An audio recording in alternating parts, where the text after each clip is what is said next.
Very good morning, my dear students. So, I am your physics teacher, Rectilinear. Welcome to your physics class. And my dear students, hope you know in the previous class already we were discussing regarding the units and measurements. So, in the units and measurements chapter, you might have discussed regarding the SI units of different physical quantities and how to write a dimensional formula for different physical quantities which comes under physics. So with that basic knowledge, with that basic concept, now we are just moving towards the next chapter, that is motion in a straight line. So just by seeing the chapter name that is said to be the motion in a straight line, hope in the class 9, you discussed regarding the motion, that is said to be the definition of motion as well as the types of motion. And also even you discussed regarding the definition of path length, displacement, velocity, speed and acceleration. The same thing that we are going to discuss here, but we are just going to elaborate the concepts which comes under the class 9 itself. Whereas there is a correlation which was present between the motion in a straight line chapter as well as the next chapter, that is motion in a plane. And also the third chapter is said to be the laws of motion. So these three chapters are related with one another. So that to know the laws of motion, first we should know what is motion and what exactly the motion in a straight line means. Dear students, especially in this chapter, we are going to just discuss the introduction to motion. The next one is types of motion. And the third concept that which we are going to discuss in the chapter is rectangular coordinate system. And the next one is the definition for path length, displacement, speed, velocity and also the acceleration. Not only that, even we are going to write the formula for all these physical quantities. Next, we are going to discuss the equations of motion. Even we can call them as kinematic equations of motion. The kinematic equations of motion that can be derived with the help of graphical method, even it can be derived with the help of integration method, that is by using mathematics. And the last thing is relative velocity. These are all the concepts that we are going to study in the chapter motion in a straight line. So now let us start with the chapter, my dear students. So now let us move towards the introduction to motion. Before going to see that, the introduction towards the motion and also the definition which was related to the motion, first let us see what exactly the branch which discussed regarding the motion and its types. There is a branch of physics said to be mechanics. There is a branch of physics that is said to be mechanics. Whereas my dear students, this mechanics has been divided into two categories. One is said to be the statics and another one is said to be the dynamics.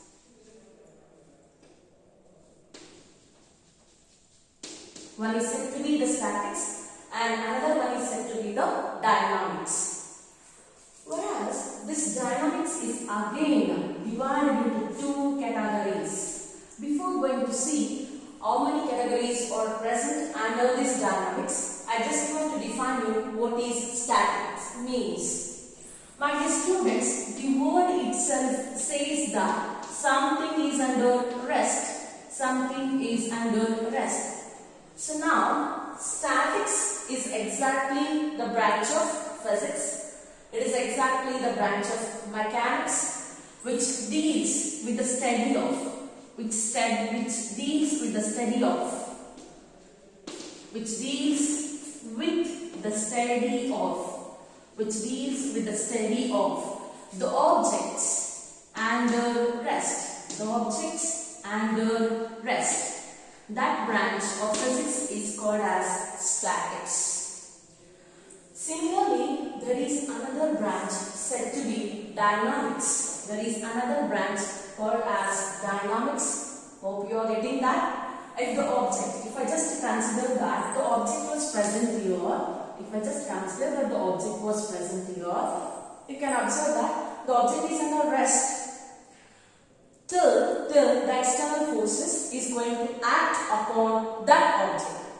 If there is no force is going to act on the object, that object is not going to change its position.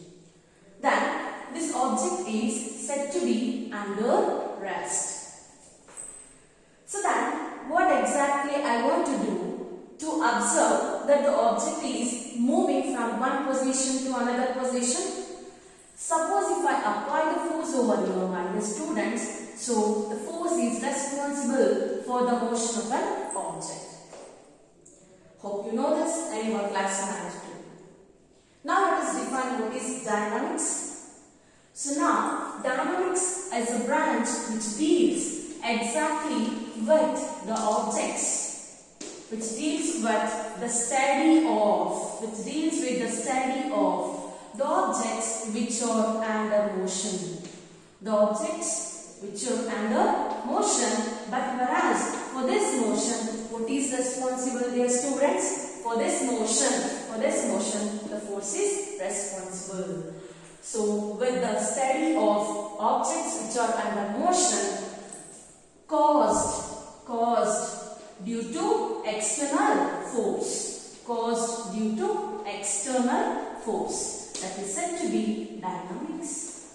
Hope you got the two branches which comes under the mechanics. So that the mechanics is having the two branches. One is said to be the statics and another one is said to be the dynamics. Statics is a branch which deals with the study of the objects which are under rest, and the dynamics is a branch which deals with the study of the objects under motion which was caused due to the external force. Now, this dynamics is again divided into two categories. One is said to be kinematics, and the second one is said to be kinetics. See, there are two branches again in dynamics. One is said to be kinematics and another one is said to be kinetics. Then, dear students, what is kinematics and what is kinetics? Let us see that. Kinematics. See, actually, kinematics and also kinetics both comes under dynamics, right? You know that the dynamics is a branch which deals with the study of objects which are under motion. Then obviously that these two branches which comes under the dynamics should also deal with the study of an object which are under motion. That's true. Kinematics is a branch which deals with the study of objects under motion, yes. Then what is the difference between this kinematics and kinetics? Yes, this is also going to deal with the same thing. It is going to deal with the same thing. That is what it deals with the study of an object under motion.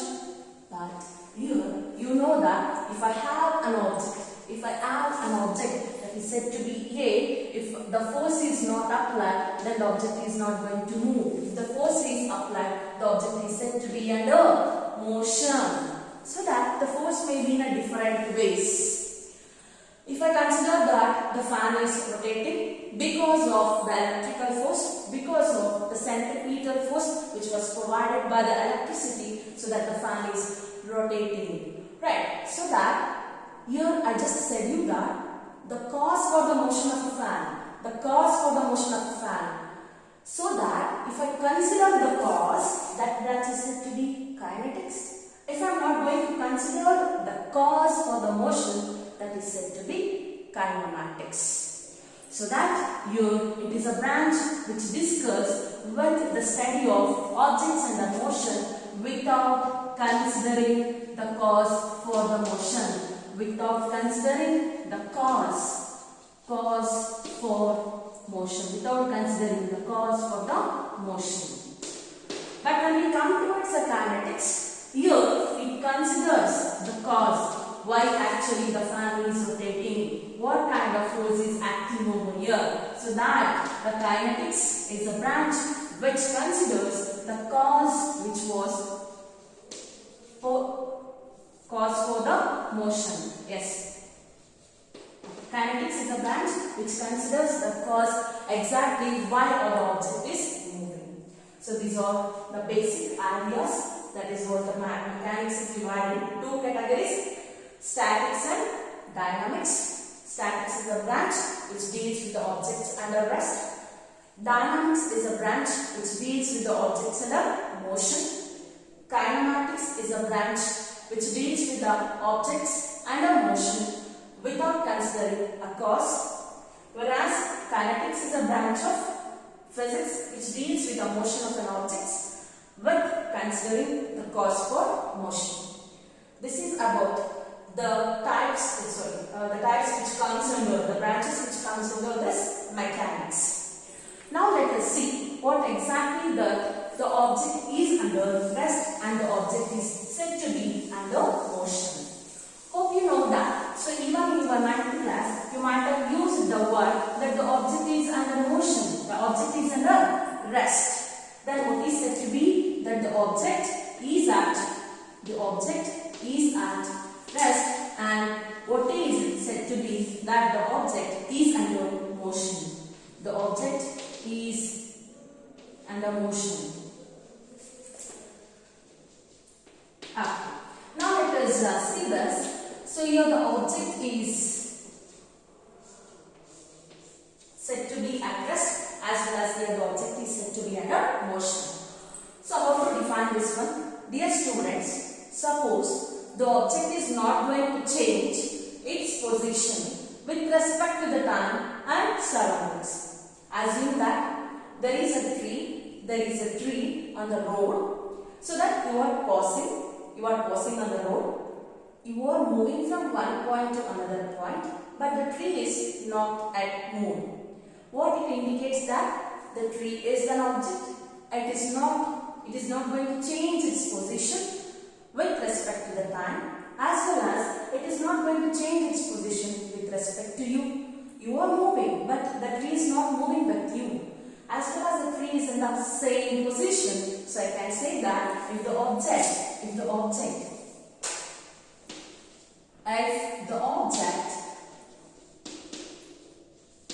does not changes its position with respect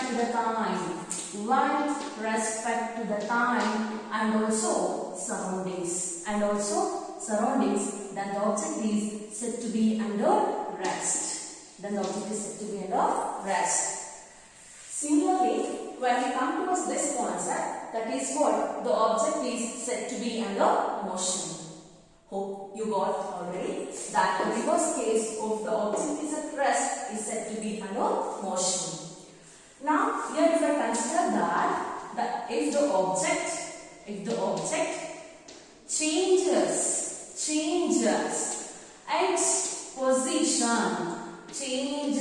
its position with respect to time and surroundings. If the object is going to change its position with respect to the time and surroundings, then the object is said to be under motion.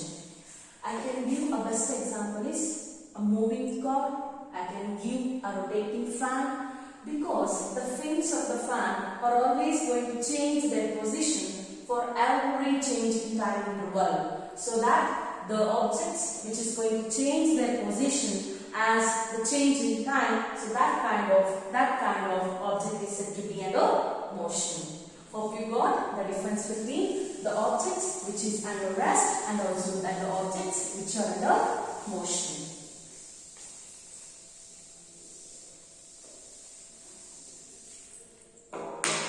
Now, hope you got that exactly what is motion and what is the objects which is said to be under rest. Then the motion is defined as the rate of change of position, or Otherwise, even I can say that if the object is going to change its position with respect to the time, that is said to be the motion. So now, my dear students, motion is of three types. Motion is of three types. So that I am just going to consider. So first one is one-dimensional motion. First one is one-dimensional motion. Second one is two-dimensional motion. Second one is two-dimensional motion. And the third one is three-dimensional motion. And the third one is three-dimensional motion. See how many types of motions are there? One-dimensional motion, two-dimensional motion and three-dimensional motion. Now just let us see one by one. See here, one-dimensional motion. One-dimensional motion is also called as rectilinear motion, or even it is called as straight line motion. Even it is called as straight line motion. Hope you are getting. So that the one-dimensional motion is called as the rectilinear motion, or otherwise even it is called as the straight line motion. It means the object is moving in a straight line. To understand this one dimension, to understand this two dimension, as well as to understand this three dimension, first we should know the rectangular coordinate system. The rectangular coordinate system. The rectangular coordinate system. So what is this rectangular coordinate system? See, I am just going to consider an origin first. I am going to represent the origin as O. I am going to write the rectangular coordinate system, which is having x-axis, y-axis and z-axis. Listen carefully. X-axis is towards this side, whereas y-axis is upwards. Then the z-axis is outwards the board. Please be careful. X-axis is towards the side, whereas y-axis is upward and the z-axis is outwards the board. But I cannot represent it here, outward the board. I cannot represent over here. So just represent it in this way. Right? Hope you got. So then, what is said to be the one dimension? Suppose if the object is changing its position only along the x-axis. If the object is going to change its position only along the x-axis, assume that when the time is 0, the object is at this position. When time becomes 1 second, the object comes to this position. When the time is 2 seconds, it is going to displace its position. It is going to change its position continuously along x-axis. It means the object is moving only along one single axis. Only one single particular axis. That is said to be one-dimensional motion.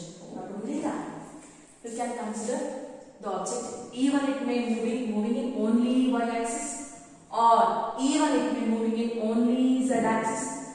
See that if the object is moving along one axis, it may be x, or it may be y, or it may be z. Then that kind of motion is said to be one-dimensional motion. Example, the object which is falling under the action of gravity. So that is a best example, so that the object is moving in a straight line. If I just allow this chart, so that it is going to drop along the action of gravity toward the Earth's surface. So that is one of the best example I can provide for the one-dimensional motion. Then, what is two-dimensional motion? Even this two-dimensional motion is called as the motion of an object in plane. What is plane? When we come towards the two-dimension, hope you are getting. Now these two coordinates come into play. When we come towards the two-dimensional motion, the two coordinates come into play. It may be xy coordinate, or it may be yz coordinate, or it may be zx coordinate. If the object is moving in xy coordinate, it is said to be the two-dimensional motion. If the object is moving in a yz coordinate, it is said to be the two-dimensional motion. If the object is moving in XZ axis, so it is said to be the two-dimensional motion. So that to explain the two-dimensional motion, we need at least two coordinate axes to represent this two-dimensional motion. The example for this two-dimensional motion is circular motion, or the object moving in circular path.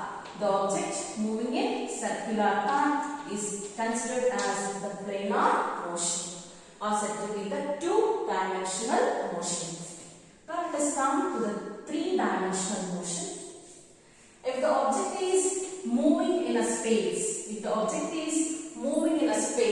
then that motion is said to be the three-dimensional motion. And that kind of motion is called as three-dimensional motion. So, in this three-dimensional motion, all the three axes, that is said to be X, Y, Z, all the three axes is going to come under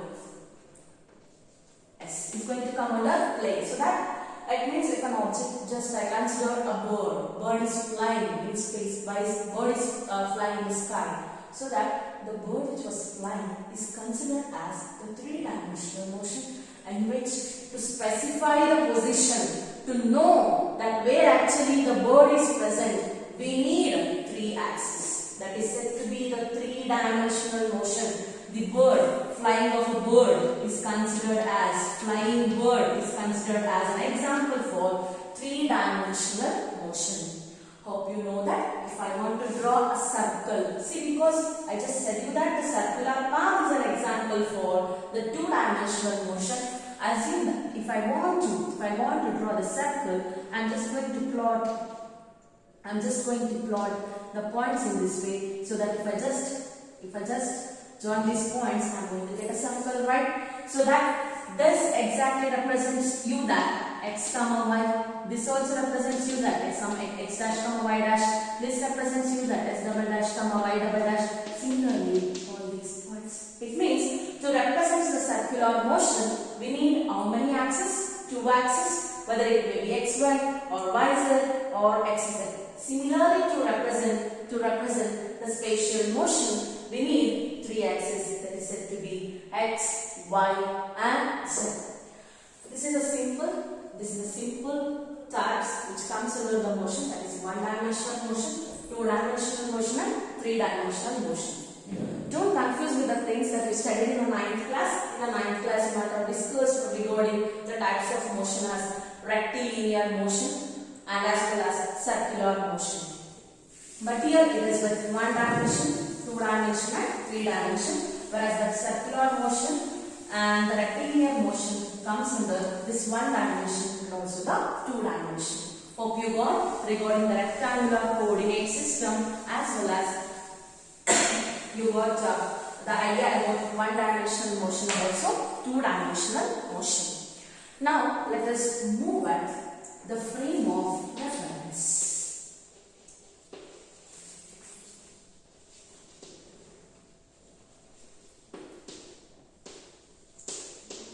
Now let us move at frame of reference. So what is this frame of reference now? For this, just I am going to explain more of an example, so that in that example I am just considering a river, whereas in that river actually one person is moving in a boat. So that he is going to observe the mountain, is going to observe the trees and all, as well as other two persons are standing on the bank of a river. So that the two persons who are standing on the bank of a river are under rest. They are not moving. But the person who are in the boat, they are under motion. So that the person who was standing on the bank of the river, if he is going to observe the mountain is seen to be under rest.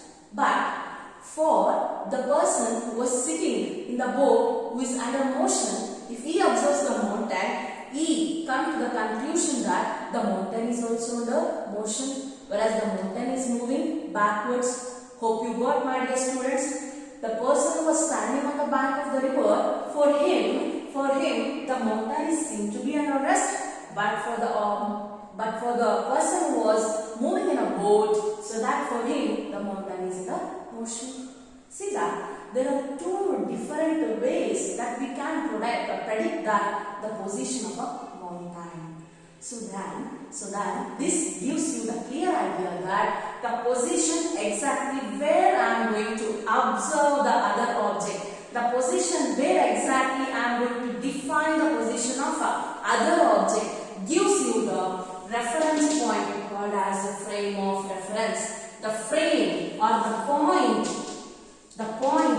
where from where the point from where the motion, the position of an object or the motion of an object, the position or the motion of an object is measured or observed. Is measured or observed. Actually, in the example that what I quoted, so that in the example that the mountain is under rest already.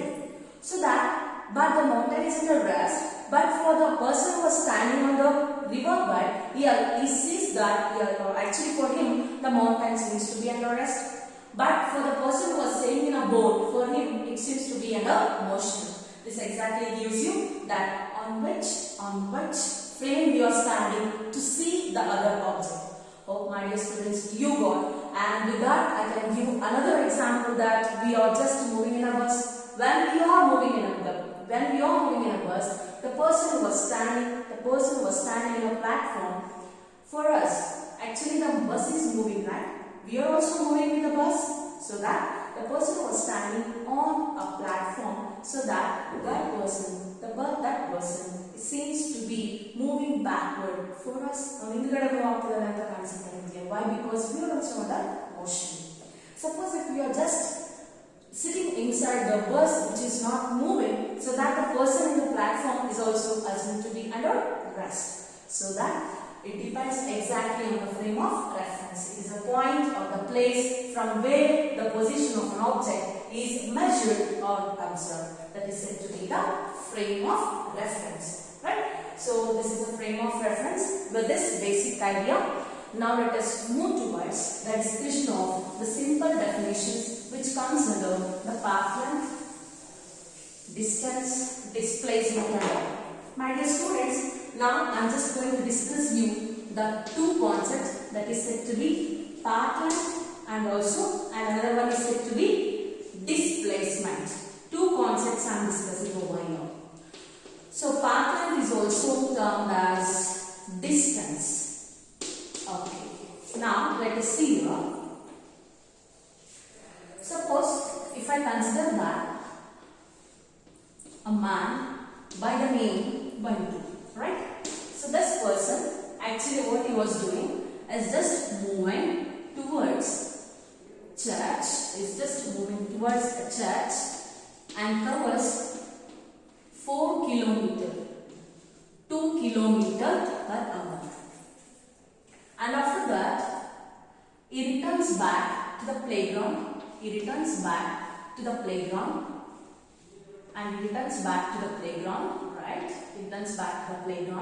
and covers again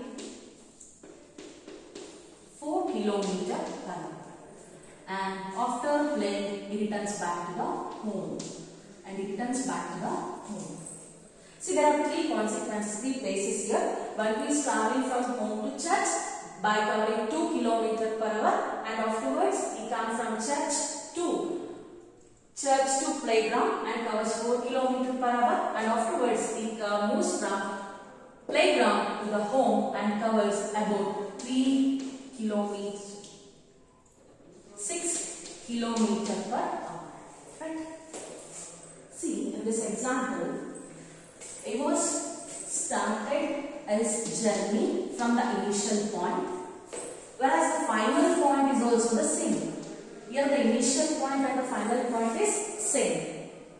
And similarly, I am just considering another one example that the object is, a person is moving from A to B, whereas 3 different parts are there for this journey. There are 3 different parts are present for the journey. So first, second and third. I am considering only 2 examples examples here. So in this, observe carefully. If I ask you to calculate the distance covered by the Bantu, so you are just going to add 2 km plus 4 km plus 6 km gives you 12 km per hour. So that, ma'am, it finally covered a distance of about 12 km. Sorry, I just returned the time also. Okay. The distance between, as the distance between the home and the church is 2 km, and from the church to playground is 4 km, and from home to this playground is of about 6 km. What is the total distance covered? 6 plus 4 plus 2 gives you 12 km. Similarly, here we have 3 different paths. So as first path, second path, and the third path. So we can use any of the path to reach B from A. Then what is the distance? What is the displacement? Distance of the displacement, distance of the path length.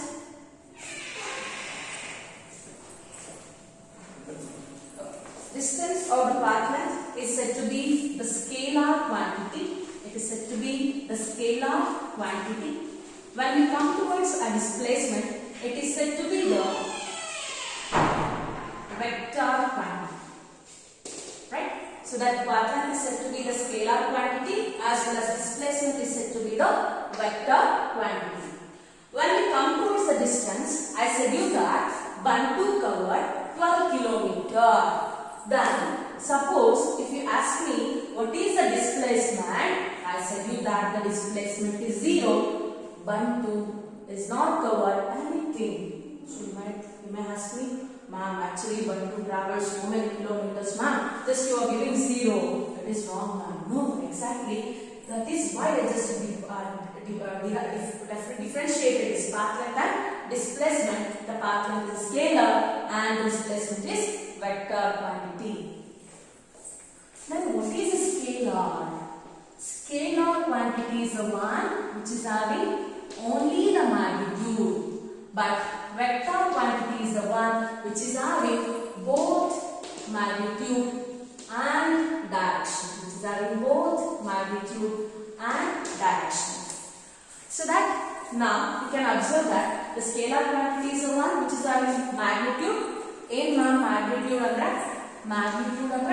just number, right? So observe magnitude. So I am just giving here 2 km. So the distance between A and B is 2 km. Good. So then it is traveling from A to B, right? So that the object is traveling from A to B. Then the distance is said to be 2 km. If I specify the direction, if I say that exactly that the object is moving from A to B, then that shows you that the vector quantity. Magnitude of that. So it is having 2 km. This 2 represents the numerical value, the number, or it is said to be the magnitude. If I just say that it is exactly traveling from A to B and covers about 2 km, that is considered as vector quantity. If I just say that AB is equal to 2 km, I am not specifying whether it is moving from B to A or from A to B. This shows that only the magnitude, it means it is a distance. Suppose if I just represent the arrow mark which shows that the object is exactly traveling from A to B, then this indicates that it is a displacement. Hope you got. Scalar is the one which is having only the magnitude, whereas vector is the one which is having magnitude and also the direction. That now let us come to the definition of distance. It is a total path covered by the object. Total path covered by the object, whereas displacement is the shortest distance between initial and final point. Initial and final point. Distance is a total path covered. Displacement is the shortest distance between initial and final point. Now let us see here. Here initial point is A, final point is B. We have three paths. In this, the shortest path is 2 kilometers. That is, first path is considered as the shortest distance which was present between the initial point and the final point. So that this is considered as a displacement. But we can travel from A to B in this path also, and even we can travel in this path. But the shortest distance is considered as the displacement. Similarly, when we come towards this example, what is a total distance? Distance is a scalar quantity. We are not going to consider any direction. So that I am just going to write the total distance covered by 1 is 2 plus 4 plus 6, which is equal to 12 kilometers. But here the initial point is same and the final point is same. Then what is the distance between initial and the final point here? The distance between the initial and the final point is 0. So that the displacement becomes equal to 0. Right? So this is about a bit the definition and also the difference between the path length and displacement. Even just I will explain the SI method, also the dimensional formula in the next class. Try to maintain the separate notes for the physics class. Thank you, dear students.